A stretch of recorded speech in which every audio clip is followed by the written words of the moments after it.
بسم الله الرحمن الرحيم.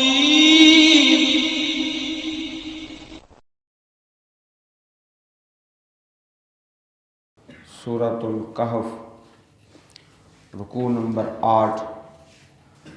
وَلَقَدْ صَرَّفْنَا فِي هَذَا الْقُرْآنِ لِلنَّاسِ مِنْ كُلِّ مَثَلٍ وَكَانَ الْإِنسَانُ أَكْثَرَ شَيْءٍ جَدَلًا وَمَا مَنَعَ النَّاسَ أَنْ يُؤْمِنُوا إِذْ جَاءَهُمُ الْهُدَى وَيَسْتَغْفِرُوا رَبَّهُمْ إِلَّا أَنْ تَأْتِيَهُمْ سُنَّةُ الْأَوَّلِينَ أَوْ يَأْتِيَهُمُ الْعَذَابُ قُبُلًا وَمَا نُرْسِلُ الْمُرْسَلِينَ إِلَّا مُبَشِّرِينَ وَمُنذِرِينَ وَيُجَادِلُ الَّذِينَ كَفَرُوا بِالْبَاطِلِ لِيُدْحِضُوا بِهِ الْحَقَّ وَاتَّخَذُوا آيَاتِي وَمَا أُنذِرُوا هُزُوًا وَمَنْ أَظْلَمُ مِمَّنْ ذُكِّرَ بِآيَاتِ رَبِّهِ فَأَعْرَضَ عَنْهَا وَنَسِيَ مَا قَدَّمَتْ يَدَاهُ إِنَّا جَعَلْنَا عَلَى قُلُوبِهِمْ أَكِنَّةً أَن يَفْقَهُوهُ وَفِي آذَانِهِمْ وَقْرًا وَإِن تَدْعُهُمْ إِلَى الْهُدَى فَلَن يَهْتَدُوا إِذًا أَبَدًا وَرَبُّكَ الْغَفُورُ ذُو الرَّحْمَةِ لَوْ يُؤَاخِذُهُم بِمَا كَسَبُوا لَأَجَّلَ لَهُمُ الْعَذَابَ بَل لَّهُم مَّوْعِدٌ لَّن يَجِدُوا مِن دُونِهِ مَوْئِلًا وَتِلْكَ الْقُرَىٰ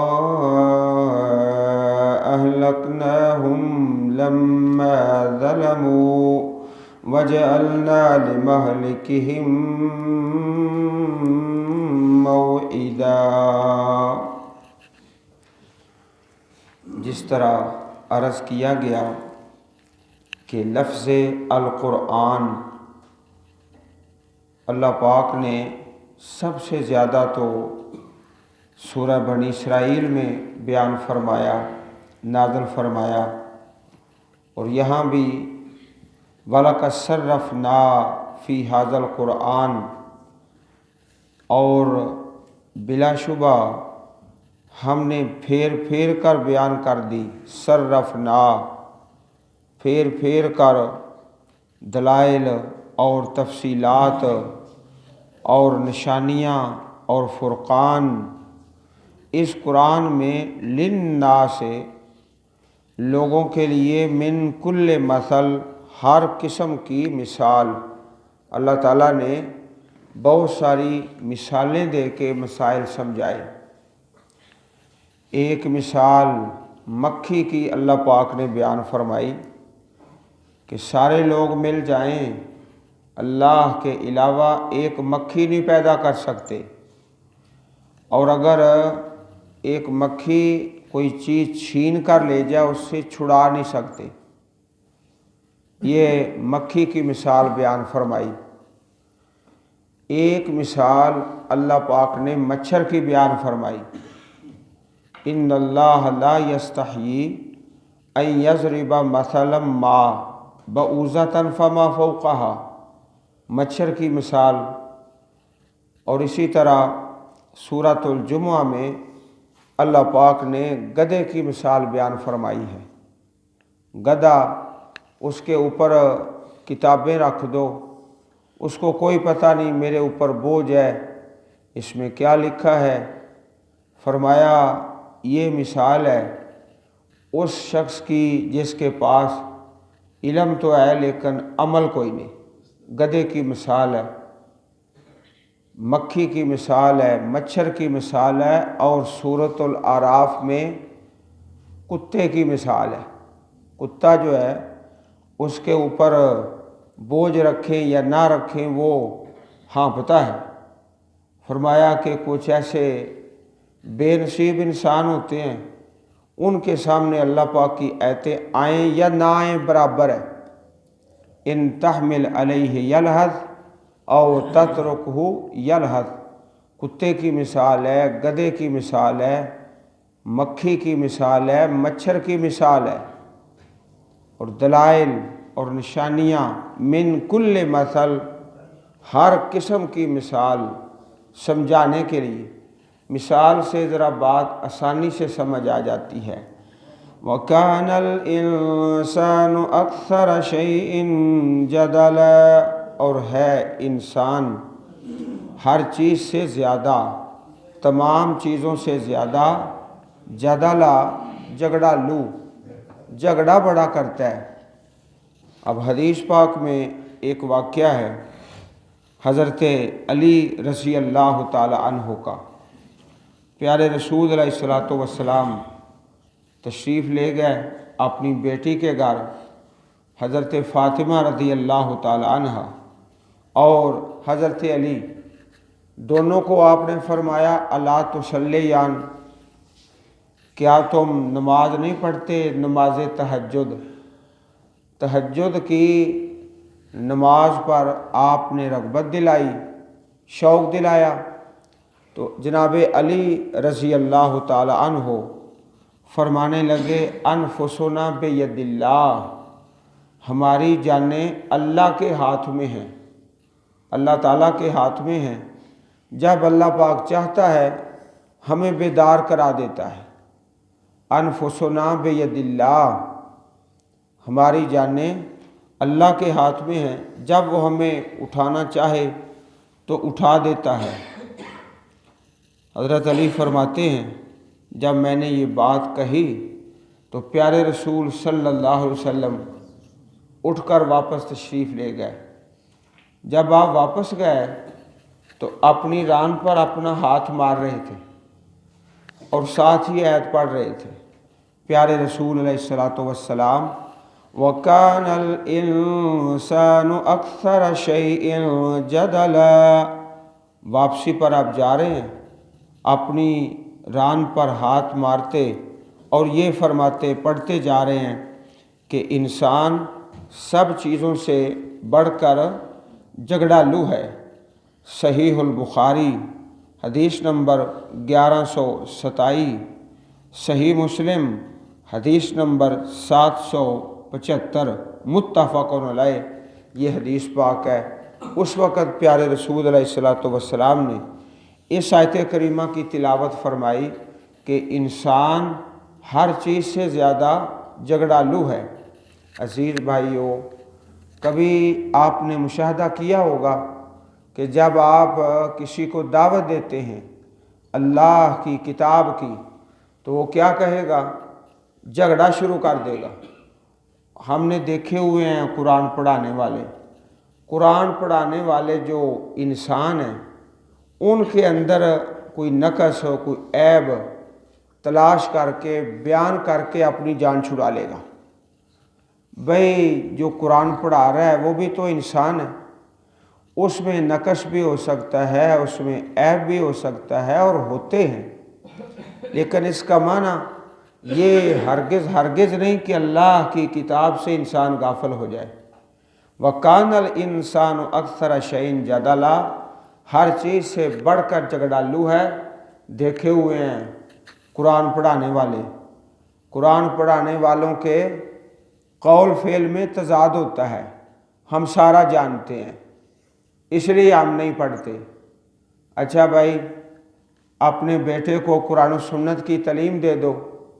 ہم جانتے ہیں مدارس والوں کو، مدارس والوں کے اور علماء کے اور اساتذہ کے عیب نکال کے اپنی جان چھڑا کے وَكَانَ الْإِنسَانُ أَكْثَرَ شَيْءٍ جَدَلًا، جھگڑا کر کے اپنی جان چھڑا لی۔ اللہ تعالیٰ ہر عیب اور نقص سے پاک ہے۔ اور انسان میں نقص بھی ہوتے ہیں، عیب بھی ہوتے ہیں۔ تو عزیز بھائیوں، جو اللہ کی کتاب کی تعلیم دینے والے، ان کے عیب اور نقص نکال کر کوئی ہماری جان نہیں چھوٹے گی کہ ہم اللہ کی کتاب سے غافل ہو جائیں۔ وَمَا مَنَعَ النَّاسَ أَن يُؤْمِنُوا إِذْ جَاءَهُمُ الْهُدَىٰ وَيَسْتَغْفِرُوا رَبَّهُمْ، اور نہیں منع کیا لوگوں کو کہ ایمان لائیں جب آئی ان کے پاس ہدایت اور اپنے رب سے استغفار کرتے، یعنی نہ انہوں نے ہدایت کو قبول کیا، نہ اللہ پاک سے استغفار ہی کی، تو دو چیزوں کا مطالبہ کرتے رہے۔ إِلَّا أَن تَأْتِيَهُمْ سُنَّةُ الْأَوَّلِينَ، مگر یہ کہ آئے ان کے پاس سنت الاولین، پہلے لوگوں کا طریقہ۔ سنت کا معنی طریقہ، پہلے لوگوں کا، جس طرح قوم عاد، قوم سمود، جس طرح ان قوموں پر عذاب آیا نا، اس طرح عذاب کے انتظار میں ہے۔ تو جب وہ عذاب آتا ہے پھر مہلت نہیں ملتی، اس عذاب کے انتظار میں نہ ہدایت قبول کرتے ہیں اور نہ اللہ پاک سے اپنے گناہوں کی معافی مانگتے ہیں۔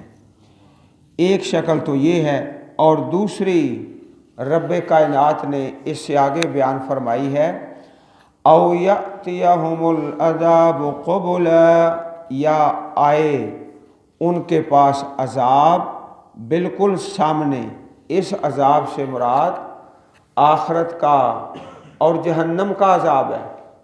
عذاب ایک ہوتا ہے جو دنیا میں آئے، وہ ہے الا ان تأتیہم سنت الاولین، اور دوسرا عذاب آخرت میں۔ دنیا میں جو عذاب آنے والا ہے، جس طرح مختلف قوموں پر آیا، ان کو ہلاک کر دیا گیا، جب وہ عذاب آئے تو پھر مہلت نہیں ملتی، یا آئے ان کے پاس عذاب قبلا، سامنے آخرت کا عذاب، جہنم کا اور قبر کا۔ تو جب ان دونوں میں سے کوئی ایک عذاب بھی آ جائے، پھر ہدایت کا اور استغفار کا وقت گزر چکا ہوتا ہے۔ اس سے پہلے ہی ہدایت کو قبول کرنا ہے اور اللہ پاک سے اپنے گناہوں کی معافی مانگنی ہے۔ وَمَا نُرْسِلُ الْمُرْسَلِينَ إِلَّا مُبَشِّرِينَ وَمُنذِرِينَ، اور نہیں ہم بھیجتے المرسلین رسولوں کو مگر خوشخبری دینے والے، بشارت سنانے والے، ومنذرین، اور ڈرانے والے۔ اللہ کے نبیوں کے دو کام ہیں، مبشر، بشارت، یہ کام کرو یہ فضیلت ہے، فضائل اعمال، یہ نیکی کرو گے یہ فضیلت ہے، یہ کرو گے یہ فضیلت ہے۔ اس طرح فضائل سنا سنا کے اللہ کے بندوں کو رب کے قریب کرنا۔ دوسرا منذرین، ڈرانے والے، اللہ کے عذابوں سے ڈرانا، یہ گناہ کرتے ہو یہ سزا ہے، یہ گناہ ہے یہ سزا ہے۔ اس طرح گناہوں کی سزائیں بیان کر کے اللہ کے بندوں کو اللہ تعالیٰ کے عذاب سے ڈرانا۔ تو یہ بات تو اچھی طرح آپ کے ذہنوں میں بیٹھ گئی ہے نا کہ مبشرین کا لفظ پہلے آیا اور منذرین کا بعد میں۔ کئی مرتبہ اس بات کا تذکرہ ہو چکا ہے، بشارتیں، خوشخبریاں اور مبارکیں اور فضائل اعمال، یہ عمل کرو یہ فضیلت ہے، اس کو زیادہ ظاہر کیا جائے گا۔ دوسرا جو کام ہے اس کا نمبر اگلا ہے، وَمُنذِرِينَ وَيُجَادِلُ الَّذِينَ كَفَرُوا بِالْبَاطِلِ، اور جھگڑا کرتے ہیں وہ لوگ جنہوں نے کفر کیا باطل کے ساتھ، باطل کے ساتھ جھگڑا کرتے ہیں، لِيُدْحِضُوا بِهِ الْحَقَّ، تاکہ حق کو نیچا دکھائیں۔ لِيُدْحِضُوا، دہز کا معنی ہوتا ہے کسی کو شکست دینا، نیچا دکھانا، پست کرنا، تاکہ وہ حق کو نیچا دکھائیں۔ وَاتَّخَذُوا آیاتی وَمَا أُنذِرُوا هُزُوًا، اور انہوں نے پکڑا ہماری آیات کو اور جس سے وہ ڈرائے گئے تھے، ہزوا مذاق۔ اور عجیب عجیب قسم کے کافر گزرے ہیں، دعا کرتے، دعا کیا کرتے؟ فَأَسْقِطْ عَلَيْنَا كِسَفًا مِّنَ السَّمَاءِ، یا اللہ ہم پر آسمان سے عذاب کے ٹکڑے گرا دے، عذاب لے آ۔ اور کبھی یہ کہتے ائتنا بعذاب اللہ، کبھی کہتے فَأَمْطِرْ عَلَيْنَا حِجَارَةً مِّنَ السَّمَاءِ، ہم پر آسمان سے پتھروں کی بارش برسا دے۔ اس قسم کی دعائیں جو دعا ہے ہی نہیں، ایسی دعا تو نہیں مانگنی چاہیے کہ اے اللہ ہم پر عذاب لے آ۔ باطل کے ساتھ جھگڑا کرتے اور مذاق کرتے۔ عزیز بھائیوں، دین کے، اسلام کے، شریعت کے کسی بھی حکم کو کبھی مذاق نہیں کرنا۔ یہ پیارے رسول علیہ السلام کے دور میں منافق لوگوں کا طریقہ تھا، کبھی اللہ تعالیٰ کو مذاق شروع کر دیتے اور کبھی پیارے پیغمبر صلی اللہ علیہ وسلم کو، کبھی کتاب اللہ کو، اور کبھی جہاد فی سبیل اللہ کو مذاق کا نشانہ بناتے۔ اللہ پاک نے فرمایا قل اباللہ وآیاتہ ورسولہ کنتم تستہزئون، اللہ سے اور اس کی آیتوں سے اور رسول اللہ سے مذاق کرتے ہو۔ قد کفرتم بعد ایمانکم، ایمان کے بعد تم نے کفر کر دیا ہے، تم کافر ہو گئے ہو۔ کبھی بھی نماز کو مذاق نہیں کرنا، حج کا مذاق نہیں اڑانا۔ دیکھا ہوا ہے ہم نے حاجیوں کو، ہم جانتے ہیں نمازیوں کو۔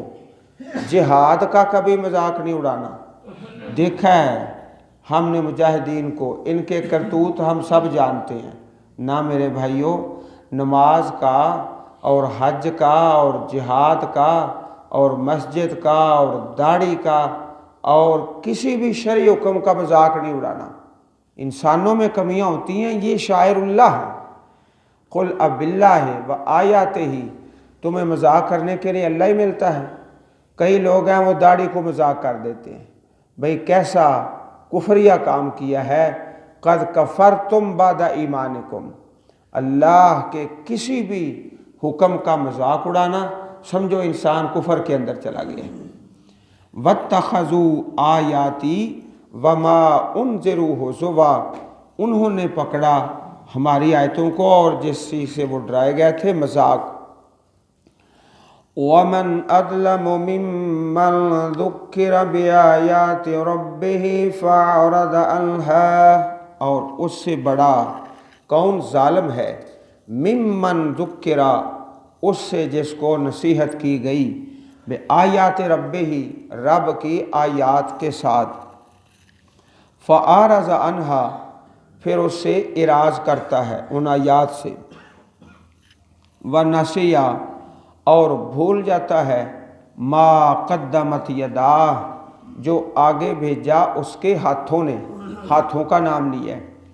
اس لیے کہ انسان زیادہ تر فعل اپنے ہاتھوں سے کرتا ہے۔ یداہ دونوں ہاتھ، ویسے تو سارا جسم ہی جو بھی عمل کرے گا نامہ اعمال میں لکھا ہوا ہے، تو دونوں ہاتھوں کا نام آیا ہے، اس لیے کہ زیادہ تر افعال ہاتھوں کے ساتھ۔ اِنَّا جَعَلْنَا عَلَىٰ قُلُوبِهِمْ أَكِنَّةً، بے شک ہم نے بنایا ان کے دلوں پر پردہ، اکنتاً پردہ، ان کے کرتوتوں کی وجہ سے دلوں پہ غلاف چڑھ گئے۔ دل کیا ہو گیا ہے؟ قرآن پروف ہو گیا ہے۔ جس طرح گھڑی ہوتی ہے نا واٹر پروف، اس گھڑی میں پانی نہیں داخل ہو سکتا۔ کئی لوگوں کے دل قرآن پروف ہو جاتے ہیں، ہر چیز سمجھ آتی ہے، نہیں سمجھ آتا تو رب کا قرآن نہیں سمجھ آتا، اور ہر وقت دنیا بنانے کے چکر میں قرآن مجید کی ایک آیت نہیں پڑھ سکتے، ترجمہ نہیں کر سکتے، اکنتاً پردہ ہی پڑ گیا ہے۔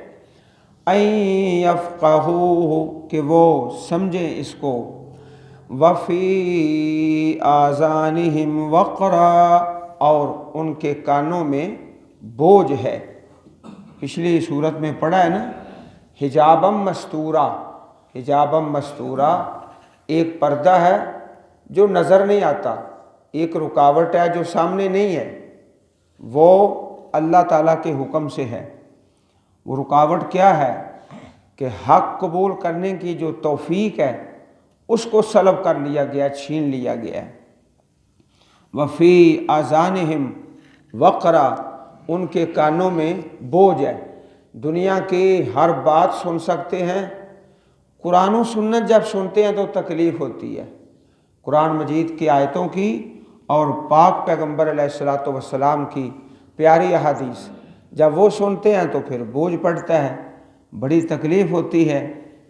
اور میچ 3 گھنٹے کا قبول ہے اور درس قرآن 20 منٹ کا ہو جائے نا تو تکلیف شروع ہو جاتی ہے۔ مولوی صاحب اگر 10 منٹ کر دو تو زیادہ اچھا ہے، 10 منٹ کر دو تو زیادہ اچھا ہے۔ ادھر بلے کے میچ میں دھوپ میں کھڑا ہے، اور دھوپ بھی کس مہینے کی؟ جولائی اور اگست کی، اور سارا دن دھوپ میں کھڑا ہے۔ دھوپ کے اندر جولائی کی دھوپ آپ جانتے ہیں نا کتنی شدید ہوتی ہے، دھوپ میں کھڑا ہے سارا دن، اور ادھر جب مسجد میں آتا ہے اے سی چل رہا ہے اور درس قرآن 20 منٹ ہو گیا نا تو تکلیف شروع ہو گئی۔ مولوی صاحب وہ فلانے حضرت صاحب ہے نا، وہ 7 منٹ کا درس دیتے ہیں، کمال کر دیتے ہیں، کوزے میں دریا بند کر دیتے ہیں، ایسی مثالیں۔ اور خطبہ جمعہ سبحان اللہ اتنا مختصر ہو، اتنا چھوٹا ہو، ادھر ہم ہاتھ لگائیں ادھر خطبہ جمعہ ہو جائے، بس کیا بات ہے۔ فلانے مولوی صاحب سکالر ہیں ماشاءاللہ، عظیم مذہبی سکالر ہیں، بڑا مختصر خطبہ، ادھر نہیں تکلیف ہوتی دھوپ میں کھڑے ہو کر۔ اس کا سبب کیا ہے؟ وفی آذانہم وقرا، کان میں بوجھ پڑ گیا ہے۔ وَإِن تَدْعُهُمْ إِلَى الْهُدَىٰ اور اگر تم بلاؤ ان کو طرف ہدایت کی، فَلَن يَهْتَدُوا إِذًا أَبَدًا ہرگز نہیں ہدایت پائیں گے کبھی بھی۔ وَرَبُّكَ الْغَفُورُ ذُو الرَّحْمَةِ اور تمہارا پروردگار الغفور بہت زیادہ بخشنے والا، اللہ تعالیٰ غفور بھی ہے اور غفار بھی اور غافر بھی۔ غافر کا معنی معاف کرنے والا، اور غفار بہت زیادہ مبالغے کا صیغہ ہے، غفور ہمیشہ ہی بخشنے والا، بڑی رحمت والا۔ لو یؤاخذہم بما کسبوا لأجل لہم العذاب اگر وہ پکڑے ان کو بما کسبوا اس سبب سے جو انہوں نے کمایا، انہوں نے کیا، تو جلدی کر دے ان کے لیے عذاب۔ اگر ہر انسان کے ہر گناہ پر پکڑ آئے تو آج ہی اللہ کا عذاب نازل ہو جائے، کل آنے سے پہلے ہی، آج ہی اگر میرے اور آپ کے ہر گناہ پر پکڑ شروع ہو جائے تو نتیجہ کیا ہو؟ لَأَجَّلَ لَهُمُ الْعَذَابُ جلدی کر دے ان کے لیے عذاب۔ بَلْ لَهُم مَّوْعِدٌ بلکہ ان کے لیے ایک وعدہ ہے، وعدہ مقرر ہے۔ لَن يَجِدُوا مِن دُونِهِ مَوْئِلًا ہرگز نہیں پائیں گے اس کے علاوہ موئلہ کوئی جائے پناہ، موئل کہتے ہیں پناہ کی جگہ، اب پھر کوئی پناہ کی جگہ نہیں ملے گی۔ اللہ پاک نے قرآن کریم میں بار بار اس بات کا تذکرہ فرمایا ہے، وَلَوْ يُؤَاخِذُ اللَّهُ النَّاسَ بِمَا كَسَبُوا مَا تَرَكَ عَلَىٰ ظَهْرِهَا مِن دَابَّةٍ سورہ فاطر ہے۔ اور اگر اللہ لوگوں کو ان کے اعمال کے سبب پکڑنے لگتا تو زمین کی پشت پر ایک جاندار نہ چھوڑتا، کوئی بھی نہ زندہ بچتا، سارے ہلاک ہو جاتے، لیکن اللہ پاک یؤخرہم یعجلہم مہلت دیتے ہیں اور ڈھیل دیتے ہیں۔